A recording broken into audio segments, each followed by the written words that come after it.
पुढच्या आठवड्यात सुद्धा पवारांच्या बैठकांचा सिलसिला असाच सुरू राहणार आहे। पुण्यातील निसर्ग कार्यालय, मोदी बाग या ठिकाणी या बैठका होणार आहे। राज्यभरातील इच्छुकांसोबत शरद पवार सध्या बैठका घेत आहेत। उत्तर महाराष्ट्रातील अनेक जिल्ह्यांमधील इच्छुक उमेदवार पुण्यात उद्या पवारांची भेट घेतील। 10 तारखेला मुंबईमध्ये शरद पवार मुंबई आणि कोकण या विभागातील इच्छुक उमेदवारांच्या बैठका घेतील।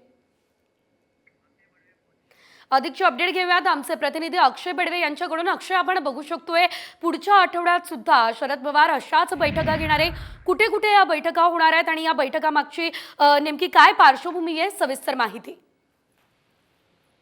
जर पाहिलं तर राज्यातील विविध जिल्ह्यांमधले जे इच्छुक उमेदवार आहेत ते राष्ट्रवादी शरद पवारांच्या पक्षामध्ये प्रवेश करण्यासाठी इच्छुक आहेत आणि किंबहुना विधानसभा निवडणुकीसाठी इच्छुक आमदार देखील शरद पवारांच्या भेटीसाठी पुण्यात येत आहेत।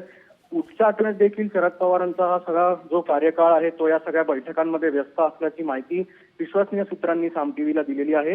उत्तर महाराष्ट्रातले अनेक जिल्हे जे आहेत तिथले पदाधिकारी शरद पवारांची भेट उद्याच घेणार आहेत आणि 13 तारखेला म्हणजेच गुरुवारी मुंबई आणि कोकण विभागातील जे इच्छुक उमेदवार आहेत ते देखील शरद पवारांची भेट होणार आहे। पण ही बैठक सगळी जी आहे ती मुंबईत होणार आहे। पण तत्पूर्वी संपूर्ण महाराष्ट्र पिंजून काढण्याचा खरं तर हा सगळा निश्चितच अक्षय, या संदर्भात पुढे देखील अपडेट घेत राहू। तुर्तास धन्यवाद।